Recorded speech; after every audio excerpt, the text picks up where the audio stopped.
Hello, welcome back. Another installment of Bubble Blowers. This time we're going to take a look at the son of Chaya, who happened to be the main beneficiary of Lizette's initial murder. Yeah, her initial murder. We're going to look at Riley from the Pete household. Fortunately, Chaya never changed her last name. And yes, for those who are wondering, her ex-husband, his name in the game was indeed pedophile Pete. Yeah, that happened. Anyways, so we're going to take a look at his house. Like I said, he's typically one that I don't play because I like for him to work in the stores that are owned by some of the other background characters that, we are going to eventually get to and talk about. Oh no, I forgot. The house was all voodoo because it was Pete's house. But yeah, like I said, you can see this house. He hasn't changed a lot. He did add these fish tanks and these dividers, but other than that, he didn't change too hiccups too much about the house. The house was always meant to appeal to children. I will simply remind you of his dad's name for you to get an understanding on that. This was a drawing, one of the first drawings that Lizette made, that she made for his dad. He loved this picture. I'm sure you can guess why. A girl and her pup. Sure, sir. Sure. Anyway, like I said, you can look around. You can find little kid-friendly elements. Kids like music and cute little smiley beanbag chairs. Fun. And then you go upstairs. And like I said, it's like lofted. And there is a tent. Ignore the toddler bed. That was never there before. But there was a tent. And there were the stuffed animals. And the toy chest. The toddler bed was actually a touch that was added by Riley once he moved in. Because at one point, things were going so horribly. His mother was coping with everything so horribly that his brother got sent here to, he would have his brother come over, and then he would just be like, oh no, mom, don't worry about it, I got him all night, and just, keep and take care of his brother. So she didn't have to worry about it, because it was a lot, and it was a mess, and it was a messy lot. It was a lot of messy is what it was. Also, I feel sorry for Riley, so I'm probably gonna take that he walked in on somebody on who doing what? This man lives alone. Gang, you be making stuff up. It's so weird. So weird. He's embarrassed. Oh, or is that from, I haven't played him in forever, is it and yes, that's Gear. Yes, it's Gear. Yes, you see that? He has a spouse, Shinobu. Anyway, moving on. So, you look here. She came over here and decided to have him questioning his sexuality for a while. Cassandra was like the first person he thought he might have had a crush on, and then he realized he didn't really have a crush on her. Plus, she liked somebody else. But then he kind of realized, yes, it's Hinata. Yes, it's Hinata. That was his first love. But, Hinata ended up with somebody else. I don't think they're not married, of course, they're teens. But they do live together. But that's in the city, and we haven't made it to the city yet. Yeah, we haven't made it to the city yet. So, this right here was his fiance, who also, you know, went to school with them or whatever. He's the one that made him start to question everything before he ended up on having a crush on Hinata. But, you know, just because, like, one day he's like, oh, trying to make friends with his, you know, his classmates. Hey, he's like, oh, and so he turned flirty, which, you know, if you know him, he is from a, you know, if you're familiar with this particular character from the game, because this is one of the game's characters, he has kind of a troubled past too, because for one, his mom is evil, and it's just,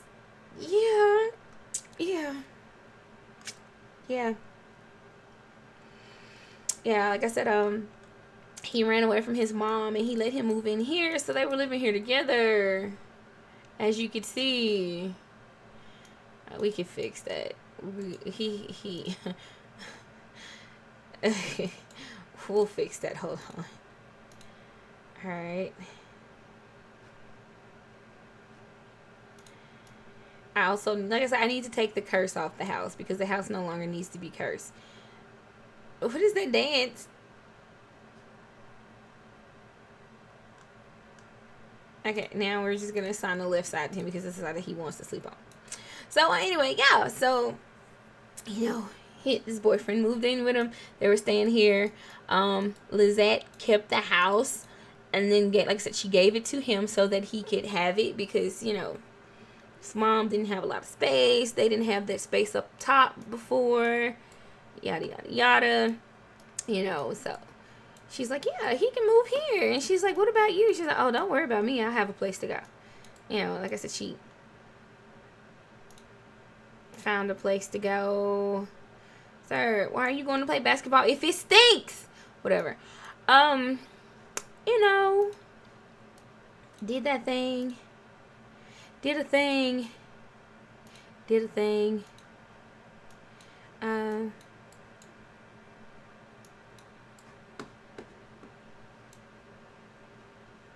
he hurt himself? Not a sprained ankle. Lord. Caught by who? Who is he getting embarrassed in front of? Like, I think his daddy's Earn is here, but I don't think anybody's home. Like, I don't believe anyone is home. You know, so now he's just a lonely boy. And he's been struggling for a while now, trying to figure out, I think, you know, whether or not he's pansexual. So, you know, going through that whole identity crisis. Ew, sir. Gross. Does he have a dishwasher? He does not have a dishwasher. That sucks to be him. So yeah, you know, fun stuff and fun things. Like I said, his now ex, used to live with him. Part of the reason you'll come to find out that, you know, his ex is because, remember once upon a time when I mentioned that there was one Morrisson sibling that was more problematic than the rest of them? Yeah, well, it's his uncle, and it's because one day him and his boyfriend went to visit his uncle. And while they're visiting, the uncle decides that he's going to take his nephew's boyfriend. And I'm like, poor little Riley, who looks so much like his mom. So much like his mom. And his uncle, whom he's also close with. You know, so yeah. He's like, oh, I'm gonna take him from him. Whatever. Broad daylight at his house. So then, you know, at first it was like secretive, and it was like, oh, okay. So then Dwayne's like, oh, let's go hang out at your uncle's. I'm gonna go hang out at your uncle's. So, you know, they go there and he do his own thing, you know, hanging out with his uncle and whatnot. Which oddly enough, they're still good friends. Which is weird because his uncle sucks. But it's neither here nor there. You see, he's also really good friends with Lizette. This is his best friend. Cassandra is now his best friend. So there was a moment, but, you know, yeah. He's also okay friends with the kids. Oh, and Miles Morales is another one of his friends that went to high school with him because he's also the same age as Ellen. I don't even see Ellen. Sir, where's Ellen? She fell off. Oh, look. Morgan, Sophia, and Cassandra. Fun, interesting story. They all chased the chase train. I think they all caught it too. Except, now Sophia's got like kids with somebody else and all that. But that's not his story. Back to his story. So, his ex would be like, oh yeah, I'm gonna go visit your uncle. So I was like, okay. He let him go by himself sometimes. Sometimes he would go with him. Just lots and lots of visiting the uncle all of a sudden out of nowhere. And it's like, well, why? Whatever. Nobody thought anything about it. So then, what proceeded to happen next is he went there one day. His uncle's like, fuck it, I'm not keeping it a secret no more. And Dwayne's like, no, don't do it. And he just, proceeds to, kiss and bed Dwayne right in front of poor little Riley's face. And it's like, Riley, oh my gosh, Riley, how could they do this to you? And Riley's like, okay. But if you look, you'll see he's also still kind of friends with Dwayne. It's very complicated. Dwayne will still try to come around and, seduce him or something. And it's like, Dwayne, go home. Because Zion is really, just this disgusting, trifling, selfish slob. Which, of course, normal people could see it before. But, yeah, somehow Dwayne couldn't, I guess. Yeah, like I said, she was running around trying to seduce some of everybody. She's like, oh, single with the penis. And she's like, oh, not single with the penis. Oh, yeah, that was her. Anyway, no, my bad. She was the one that was running around single with the penis. There's another character that was running around and was like, single with the penis, sure. Not single with the penis, still sure. That one. But that's the baby farmer lady that we have not gotten to. So, yeah. That right there is pretty much the sad story of Riley. He was working in the florist shop, but I think he works in the bakery now. I don't know. It changes, randomly. Who knows? Who knows who's going to work? We won't know who works where until we go back to run the store. But, yeah. As you can see, he didn't get rid of the decorations and things for kids because he is the quote-unquote neighborhood babysitter, which if you consider who lives in the neighborhood, it makes perfect sense for him to be the neighborhood babysitter because he is fucking related to damn near every kid running around this bitch. That's all I gotta say.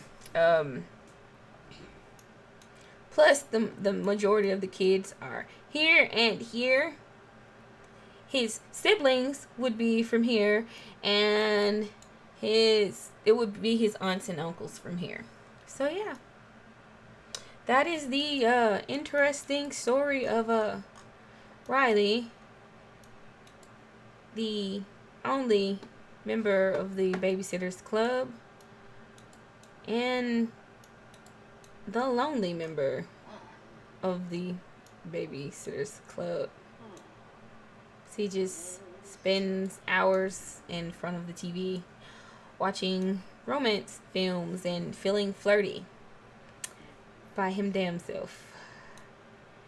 Yeah. Also, he inherited that hairline from his dad. So yeah, I suppose have a good rest of your